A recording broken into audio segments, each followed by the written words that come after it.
Have you ever felt like your whole life was built on autopilot? That was me, not so long ago. I thought waking up meant getting through the day.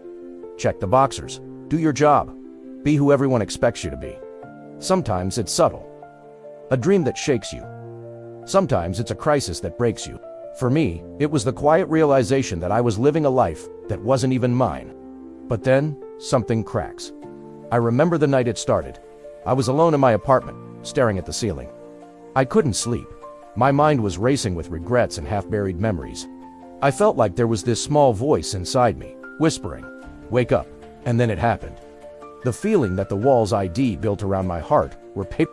I'd sit at a table, nodding, laughing, pretending. But my soul was miles away, asking bigger questions. Who am I? Why am I here? Tears poured out, not because I was sad, but because something in me was finally awake enough to feel. It's that you're waking up to a bigger truth. Disconnection from the old is how you make space for the new. SIGN number 1. You feel disconnected from what once made sense. It sounds dramatic, but it felt like a door cracked open in my mind. It's your soul's way of editing the script you inherited. I used to love the noise. Parties, gossip, the next distraction. But when your awakening begins, those things lose their taste. You start to feel strangely alone in crowded rooms. In the next part, I'll show you the next signs. The real magic that happens when you let your old self die so your true self can breathe. The conversations that used to make you feel included now feel hollow. I noticed it with my friends. Why do I feel worse when I'm supposed to be better? But now I know. When the wound surfaces, it's because you're strong enough to heal it. If you've ever felt this sense of not belonging, it is not that you're rebroken. SIGN number 2. Old wounds start rising up. Here's the part nobody warns you about. Spiritual awakening is beautiful, but it's also messy. The generational wounds you carried like they were your name. Why? Because your shadow comes out to be seen. The more awake you become, the more you feel the pain you buried. The inner child you left in that dark room. At first, I hated this. I thought I was doing something wrong. SIGN number 3. You question everything. I remember driving home from work one night and asking myself, what if everything I believe about who I am is a lie? You start to question your beliefs, your career, your relationships. All the things you thought were right. It's terrifying, but questioning is sacred. This is when shadow work becomes your compass. Because when you're lost, your hidden truths point you home. If any of these signs feel like yours, stay with me.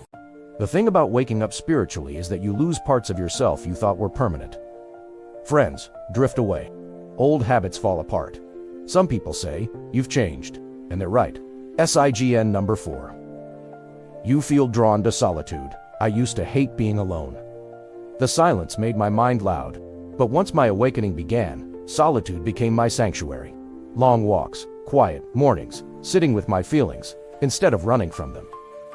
These moments became medicine. It's not about isolation. It's about listening. Because in the stillness, your soul has room to speak. SIGN number 5. You experience synchronicities one night. I was reading about Carl Jung's theory of synchronicity. The idea that there are no coincidences. I closed the book, and my phone buzzed. It was a message from an old friend I'd dreamed about the night before. Someone I'd spoken to in years. Signs like this pop up everywhere during an awakening. Repeating numbers, meaningful dreams, chance encounters that change everything. Pay attention. These moments are like breadcrumbs your soul leaves to remind you. You're on the path. SIGN number 6. You feel called to heal. I didn't set out to do shadow work. The work found me. I found myself writing letters to my younger self, crying over memories I'd buried, forgiving people who never said sorry. An awakening cracks you open, but what you do next is your choice. Do you run, or do you stay? The deeper you go, the freer you become. SIGN number 7. You sense you're part of something bigger. That quiet, knowing that your life is not just about you. It is about what you heal for those who came before, and those who will come after. I'll never forget the first time I sat under the stars, feeling small and infinite at the same time. I realized I was a thread in a web so much larger than my pain. You feel it too, don't you? Most people think a spiritual awakening is all candles and crystals, love and light, soft music, perfect meditation. Nobody tells you about the nights you'll spend shaken. The memories that will claw their way out of the dark when you'd rather keep them buried. They don't tell you that the real awakening isn't about becoming someone new. S about remembering who you were before the world told you who to be. Your shadow is not the enemy. The deeper I went on this journey, the more I realized how much my shadow was not something to kill off, but something to listen to. When I was little, I learned to keep parts of myself locked away. The parts that were too loud. The parts that cried when they were supposed to be strong. The parts that got angry, jealous, afraid. All those feelings that made adults uncomfortable. When you start to wake up spiritually, you find that all these parts are still alive inside you, like children locked in a basement you forgot existed. One night, I was journaling after a big fight with someone I loved. I'd said things I didn't mean. Sharp, cold words that felt familiar, but not true. It hit me. This wasn't just about them. This was my shadow. The abandoned part of me that had no voice for so long, finally screaming to be heard. Meeting the shadow in small moments. I didn't fix it overnight. Nobody does. I started noticing how my shadow showed up in my day. Who taught you that you're never enough? When a friend canceled plans, and I immediately felt rejected. That was my shadow whispering. See? You're not worth their time. When someone complimented me and I brushed it off, that was my shadow asking. Shadow work became my way of staying awake, not slipping back into the dream of who I pretended to be. Inner child and shadow. Two sides of the same soul. People ask me, what does my inner child have to do with my awakening? Everything. They start in those moments. You felt unseen, unloved, unsafe, waiting for me to come back and say, I'm sorry. I see you now. I'm here. Your inner child is the heartbeat of your shadow. Your wounds don't start when you're an adult. It's about gathering up every piece of you. The beautiful, the broken, the hidden, and bringing them into the light.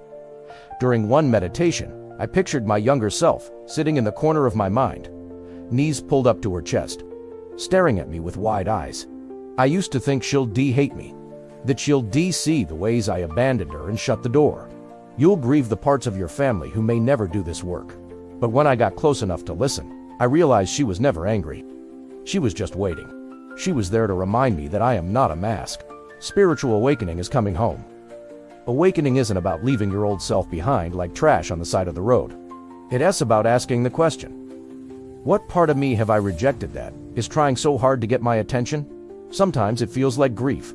You'll grieve the time you lost hiding. But beneath the grief, there's something stronger, compassion. When the shadow softens, the more I sat with my shadow, the more I realized she wasn't there to destroy me. I am not who the world wants me to be.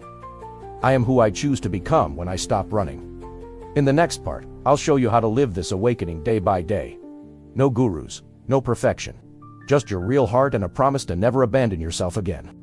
These days, when my shadow rises up, the jealousy, the rage, the fear of being left, I don't push it down.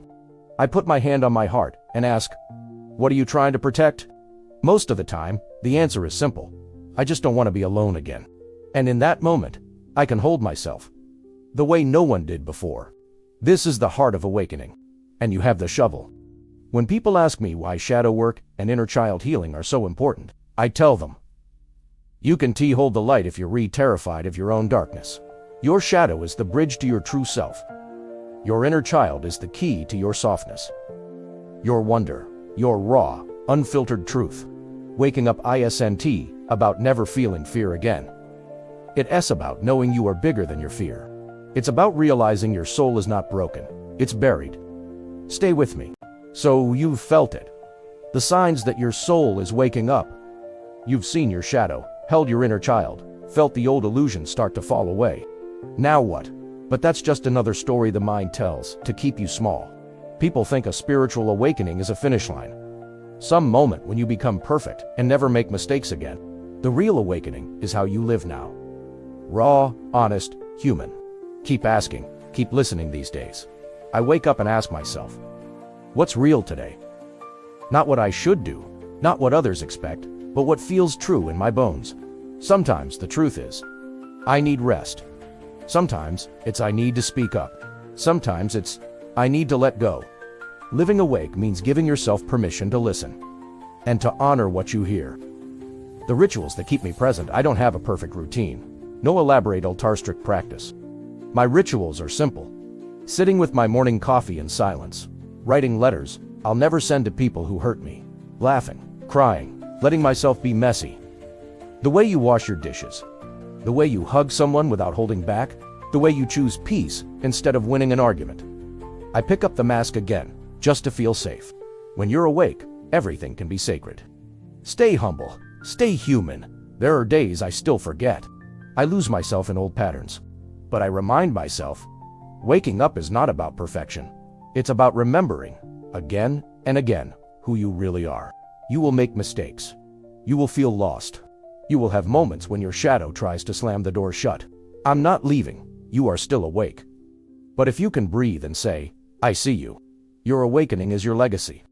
When I think about the people I love, my family, my friends, even strangers, I realize this work is bigger than me. My healing doesn't end with me. Every time I set a boundary, I show someone else it's possible. You don't need a map. You just need the courage to keep saying yes to what's real. Every time I forgive my younger self, I soften the world for the next generation. Awakening is contagious. Not because you tell people how to live, but because you live so honestly, they can't help but wonder if they can too. This is not the end. If you felt your soul stirring while you listened to this, it's not an accident. You found this message because you're ready, or at least willing to be ready. You don't have to know exactly what's next. A question for you. I want you to do something for yourself. And for me. Leave a comment and tell me. Where in the world are you listening from? Because when you speak your truth, even in this small way, you make your awakening real, and maybe you remind someone else, reading your words, that they're not the only one walking this path. Your next step. Share this with someone you love, someone who's been whispering. There's more. Subscribe if you want to keep exploring the shadow, the child, the soul, all the places your light is waiting. Stay awake, stay soft, stay human. You are not alone. You are the miracle your ancestors dreamed of. One breath, one truth, one brave step at a time.